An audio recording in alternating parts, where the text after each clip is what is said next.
Hi everyone. So this is part two of the series to make use of AI, mostly agentic AI with BTP. So before starting on and telling you what the topic is today, let me just give you a little bit of teaser. How do you like this document? In terms of this is a technical specification, as we call it typically, or we also call it technical design document (TDD). Uh, the preceding document is typically a functional design document, right? So where it contains the functional requirements, and then um, a technical lead typically takes in and creates a TD out of it, which typically has all the technical details of your artifact, right? Now we all know that though that's the ideal cycle, one is in the agile, and otherwise even without agile, this is one thing that we all developers do not like it very much. And it's often created after we are done with the actual development, right? And I mean, whether that's the right strategy or not, that's debatable, but that's a ground reality that I've seen. And also there is another flavor to it, wherein sometimes what happens is that you create a high level technical specification, and then once you are done with the development, you fill in all the teeny mini details, right? So in either case, right, so let's look at it from that perspective. So this is a TDD, so it has the integration flow name on top of it. Then you have a nice document control, with interface ID, name, project, middleware. The fields are pretty much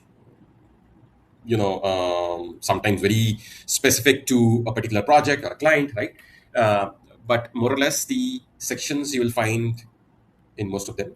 So purpose, right? It explains the purpose, then what is the scope, what is outer scope, the architecture overview where you mention source system, target system, process flow, interface overview, which explains interface type, pattern, trigger, frequency, volume, payload format, authentication, retry mechanism, then sender and receiver details, transformation logic, validation rules, error handling network, logging standards, right? So all in all, it has all the majority sections and the unit testing scenario as well, right? So now let me tell you what the agent is. This agent basically, let me bring up my CrewAI. So I called it IFlow documenter. So what it does is basically, when you run it, it asks for a package name, an iflow name, and also what you can do is you can put it in an environment file, like, because I was testing it. So what I did was, I put it in an environment file. So if you don't want to specify it repeatedly during your testing, that's what I've done. But otherwise you can specify it, uh, you know the name of it, and then it will extract the zip file of your iflow just like we download it manually, using the OData APIs provided by SAP BTP, and then it will read that metadata and generate a nice technical specifications out of it. Now it is composed of two agents. I can show you my agents.yaml for this. One is a blueprint parser agent, which basically analyzes the raw XML configuration downloaded from the IFlows as a zip file, and it'll break down the flow basically. And the second one is a technical writer. Its role is a SAP senior SAP integration architect, which will transform the technical workflow components into professional TDD. Right. So some of you might be thinking when I showed you that TDD, because I am particularly a critique of my own work. So you may find that, oh no, this TD has this issue, this is not perfect, this is so. Just what I want to ensure you with that is all of that is, so I have left it at a stage where I felt comfortable, because this is not my actual output to a client right now, right? So to that point, it is doing a fair job, but it is very easy to guide your agent to make it more realistic, and both the agents, right? The previous agent I published was basically the MPL analyzer, right? So that one and this one and any other agent for that matter is all based on the instructions that you give the LLM, right? For example, if you see here, these are the tasks instructions. So the agent is as good as the instructions you give it, right? So if you see here, I've tried to make the format nice, and so initially it was just producing a plain format with not much of a formatting. Then I kept on just revising some instructions, and now it is to a point that it is using colors, it is using nice formatting, it is fulfilling all the sections correctly. right? If not exhaustively, right? Like I said, that work can be done. You can keep revising the instructions and it will do its job, right? So these two are highly customizable, right? And then, of course, um, so the env file is where I would specify my, so I'll blur it out, hopefully. So where I've specified, though, all the BTP, client ID, client secret, open URL, management URL, open API key. Then if you can see, I've kind of hard-coded my package here, because when I was testing repeatedly, it was asking me for package. I got irritated and decided this. Then I think CrewAI is basically, for this, I'll have to teach the basics of CrewAI, which I don't think I'm the right candidate to do that. But all in all, CrewAI arranges all your agents together. So you have using this tags agent, right? So blueprint parser agent is there, technical writer agent is there, then the tasks are here. So you're just organizing the crew here. And then the main is the one that actually does the execution, right? So I've defined methods here, create Word document, right? And then all of this is pretty much formatting, and then file save, right? And file it will save in the defined path, right? And then it makes a call to the OData API, and then finally, and then all the code to extract the zip file and then invoke the agents. It's all in here. So I can obviously take on your question separately in one-on-one sessions or whatever, right? So, but then I just wanted to show you all the key components. Now we'll see the agent in action. All right, let's run the agent. Why is it showing us so much space here? Okay, I think it's just the. All right, just run the agent.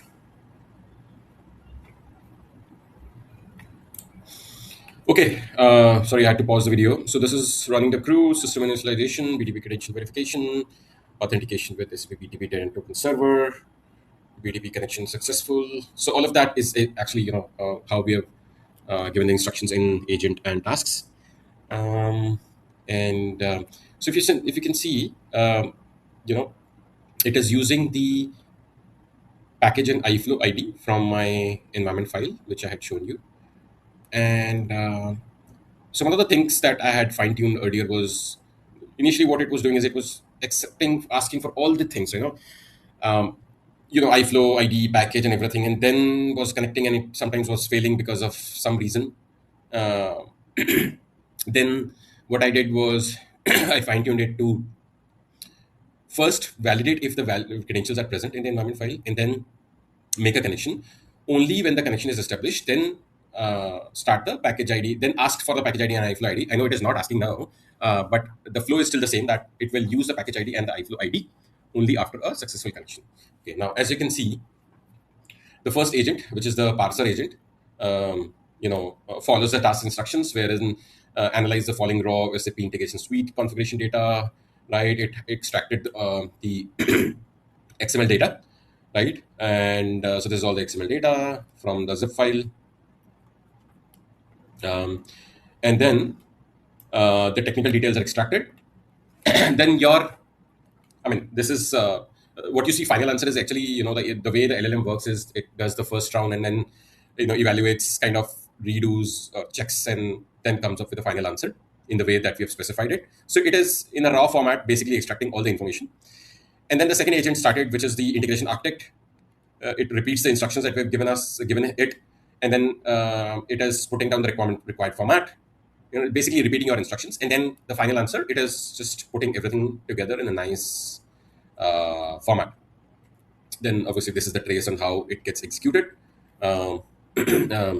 Okay, interesting. So it says permission denied, right? The reason, and it could not finish its work, and reason is permission denied. And this is because I have the Word file open, right here, right? So see, guys, although I'm very grateful to most of you who are always grateful for this free work, but sometimes there are those haters, right, who put very harsh comments, which kind of hurts. So one of such comments was that he faced errors while doing the demo, and sometimes I do not remove these errors on purpose. See, what I can simply do is run it again and cut the video in from between. But then what I feel is I have always learned from the errors more than the success, right? So that is why sometimes I keep them by purpose. So if you sometimes get irritated by it, please skip the content. But I think I'm going to keep it so that anybody else faces the same issue, save some time. So I'm just going to run it again because I've closed the technical design document now, and then show you the agent run again. So like I said, if you're already satisfied with this, maybe just skip through till the end where I show the output, and it does the same job again.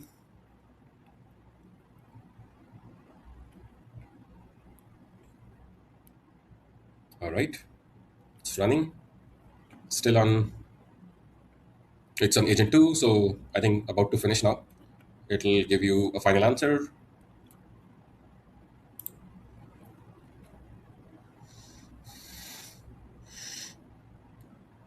All right, see, saved MS documents. I'm gonna just open this one. It's in the same directory. All right, so yep, this is the latest one. All right, so obviously this is exactly the same because I've used the same iFlow. But let me actually show you real quick the iFlow that is downloaded and worked upon in this one. Right, so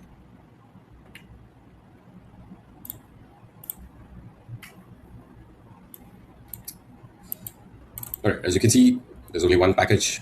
This is the package, and the name of the package actually needs to be the ID. I mean, and that you can look up through the metadata, right? So this is the ID that you need to specify. As you can see here, from the agent run, let's go. All right. Yep.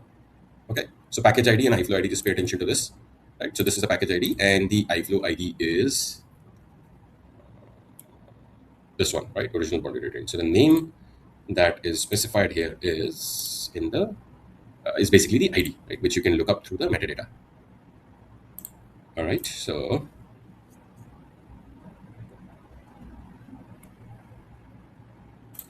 so the why I skipped the last screen was it is not showing the correct one here. It's showing the correct name, and also what I also did is the API that the my agent is using. I tried the same API through Postman, and there sometimes if you face issues like I was facing issues, so from that API you can actually see that the exact name. Just want to show you real quick. So just for completeness of the demo, this is the API. This is the API that it is using. Integration packages and design time artifact. So basically, so this is the zip content. So what I was saying is, so let's say you are unable to. Okay, I have to take a fresh token. Right, okay, it is refreshed automatically. So here, if you see, if you run this, it will show you for your particular package all the artifacts, and there it will show you the not just the name, it will also show you the exact URL that you need to use, right? So, for example, my first iFlow, it's used with underscore. So I was facing a confusion because in the name itself, I had this underscore. So I was wondering if I need double underscores there, but apparently it did not. So this is the URL, and then you can basically use the same URL here. All right. So just to summarize, we looked at our CrewAI agent today. So for those of you who don't know, CrewAI is one of the frameworks used for agentic AI. Um, there are other frameworks like LangChain, LangGraph, and AutoGen. But I kind of became a little comfortable with this. It's easy to understand for a non-native AI developer. And I kind of, and of course, you don't need to code. I won't be saying anything I won't be denying the fact that I've fully used the AI itself to get the code, right? And then, but obviously, you have to have that logical mind to in order to understand, right? So I use Gemini to generate the code and some fine tuning on my own. But yeah, so this is the agent, and so yeah. Oh, hope you like it. Thank you very much.